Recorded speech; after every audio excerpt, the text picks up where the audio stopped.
मैं भारत को भारतीयता की मान्यता के आधार पर फिर से खड़ा करना चाहता हूं, उस काम में लगा हूं। भागवत जी के 5 सूत्र अब तक मैंने आपसे कहे, कहना है। अब इन 5 सूत्रों पर कोई भी सवाल हो तो आप पूछ सकते हैं। मैं आपको भागवत जी के 50 सूत्र बताऊंगा अगले 28 तक। अभी तक 5 बताए। कोई सवाल पूछना चाहे तो जी पूछिए, हाथ उठाइए। और मेरी विनती है भैया, कोई उठ के ना जाए प्लीज, थोड़ी देर रुकिए। ये सवाल हो सकता है आपके भी काम के हों, जरूरी नहीं है कि जिन्होंने पूछा उन्हीं के काम के, हो सकता है आपके भी काम के हो। थोड़ी देर सब रुकिए प्लीज। हाँ, आप मेहरबानी करके इन 5 सूत्रों को क्रम से एक बार फिर से बता दें। हाँ, अगर कागज पेन है तो लिख लीजिए, कॉपी है तो लिख लीजिए, डायरी है तो लिख लीजिए। और मैंने आपसे कल भी कहा था, आज फिर कह रहा हूं कि नहीं लिख पाए तो भी चिंता मत करिए। ये सब सूत्रों की पुस्तकें भरपूर मात्रा में आ गई हैं। एक भाई कौन लेके आए, उनका मैं धन्यवाद देना चाहता हूं। ट्रांसपोर्ट में जाके अंजनी कुमार जी हैं, हाँ बहुत धन्यवाद आपका। ये अंजनी भाई, हमने कई पुस्तकें ट्रांसपोर्ट से भेजी थी, वो आ गई हैं, यहां पीछे हैं भरपूर मात्रा में। ये सब सूत्र उनमें विस्तार से है, मैं तो शॉर्ट में बता रहा हूं, आप वो भी ले जा सकते हैं। बाहर आज स्टॉल पर भरपूर पुस्तकें। हाँ, 5 सूत्र फिर से बताता हूं। सबसे पहला सूत्र जो मैंने कल कहा था कि भोजन को बनाते और पकाते समय सूर्य का प्रकाश और पवन का स्पर्श ना मिले तो वो भोजन नहीं करना। अब सूर्य के प्रकाश और पवन के स्पर्श का लंबा विश्लेषण मैंने कर दिया था कि आप प्रेशर कुकर का खाना नहीं खाना, माइक्रोवेव का खाना नहीं खाना, रेफ्रिजरेटर का खाना नहीं खाना। ये दूसरा जो सूत्र था भागवत जी का कि खाना पकने के 48 मिनट के अंदर खाना पकने के 48 मिनट के अंदर खा लेना, बचना नहीं चाहिए। दूसरा सूत्र वो मैंने विस्तार से समझा। तीसरा सूत्र था कि खाना बनाने का जो सामान है, जैसे गेहूं का आटा, चने का आटा, दाल का आटा, या तो बाजरी, मक्की वगैरह वगैरह, तो गेहूं 15 दिन क्या माने गेहूं का आटा 15 दिन पुराना तक खा सकते हैं। और ये जो मोटे अनाज कहे जाते हैं, ज्वारी है, बाजरी है, मक्की है, ये 7 दिन पुराने से ज्यादा ना हो। मतलब यह है कि घर में 15 दिन से पुराना आटा नहीं रखना, सीधा सा सूत्र है।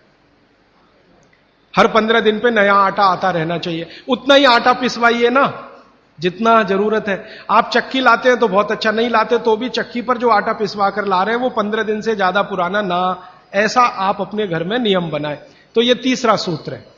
चौथा सूत्र है भागवत जी का जो मैंने आपको समझाया कि आप अपने शरीर श्रम को 60 साल की उम्र तक कम मत करिए। मतलब यह है, उन्होंने एक उम्र बनाई है, बच्चा जब पैदा हुआ और 18 साल तक उनका एक कैटेगरी है, 18 साल से लेकर 60 साल उनकी दूसरी कैटेगरी है, और 60 साल के बाद 100-125 साल उनकी तीसरी कैटेगरी है। तो भागवत जी का सूत्र यह है कि 60 के आगे की जो कैटेगरी वाले लोग हैं, 60 से 100-125, इनके जीवन का श्रम कम होते जाना चाहिए, उम्र के साथ कम होते ही जाना चाहिए। ये ज्यादा श्रम ना करें तभी अच्छा है, इनको आराम ही करना है। तो 60 से आगे की उम्र वाले श्रम को कम करते जाएं उम्र के हिसाब। 18 से 60 के बीच के जो लोग हैं ये अपने श्रम को थोड़ा थोड़ा बढ़ाएं। 18 से 19 में थोड़ा ज्यादा, 19 से 20 में थोड़ा ज्यादा, 20 से 21 में थोड़े ज्यादा, ये है 18। और 18 से और 1 साल वाले, माने जिनका जन्म हुआ है, और 18 साल वाले, इनके लिए उन्होंने कहा है कि इनकी उम्र जो है ज्यादा श्रम करने की वहां है जो इनको खेलने के रूप में है। आप वो माने कि श्रम है, जैसे बच्चा खेल रहा है, ये उसका श्रम है, तो आप उनको ज्यादा खेलने दीजिए। मतलब यह है कि 18 साल से कम उम्र के बच्चों को खेल कूद ज्यादा करने दीजिए, वो उनका श्रम है। 18 से 60 की उम्र में ऐसा श्रम जिससे उत्पादन भी होता हो। चक्की चलाई तो आटा बन गया, सिलबट्टा चलाया तो चटनी बन गई, माने उत्पादन कुछ ना कुछ हो। तो उत्पादक श्रम 18 से 60 के बीच में कम मत करिए, 60 के बाद इसको कम करते जाइए, और 18 से 1 साल के बीच के बच्चों को उत्पादक श्रम मत कराइए।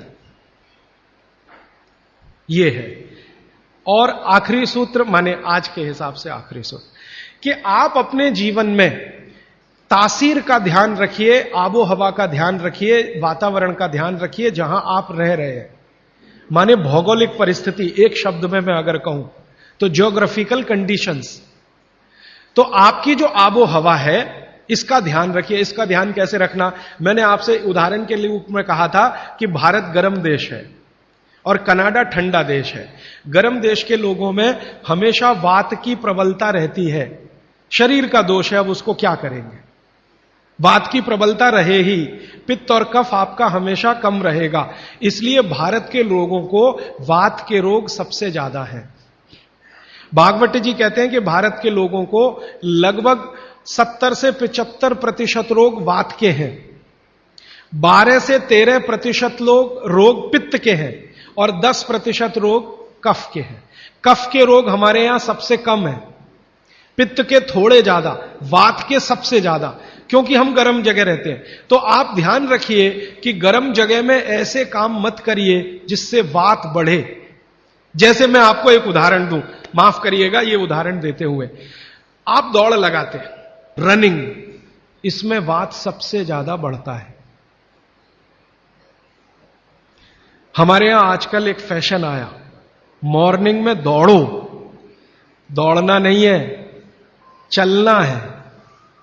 चलने और दौड़ने में अंतर आप समझते हैं। दौड़ने में ऊर्जा बहुत शरीर की, गर्मी बहुत शरीर की बढ़ेगी और वात को बढ़ाएगी। वात बढ़ेगा तो ये घुटने बहुत जल्दी आपके थकेंगे।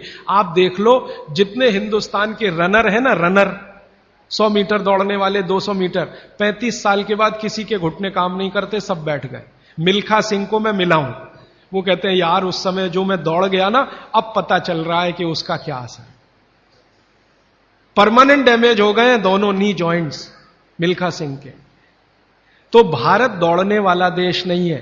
माने सुबह आप जाओ तो मॉर्निंग वॉक के लिए जाओ, रनिंग के लिए मत जाओ। जाओगे तो वात बढ़ेगा, बात बढ़ेगा तो तकलीफ आए।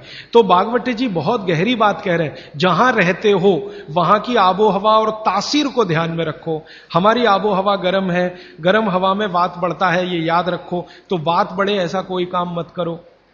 और यूरोप वालों के यहां क्या है, कफ बहुत बढ़ता है क्योंकि ठंड है, ठंड में हमेशा कफ बढ़ता है। तो ठंडी लोग हैं, ठंडे देश हैं, ठंडा आबो हवा है, तो कफ बहुत बढ़ेगा। तो वो उसका ध्यान रखें जो कनाडा में रहते हैं, अमेरिका में रहते हैं, कि कफ मत बढ़ने दो। अब वात ना बढ़े हमारा, कफ ना बढ़े यूरोप और अमेरिका वालों का, तो सारी दुनिया निरोगी।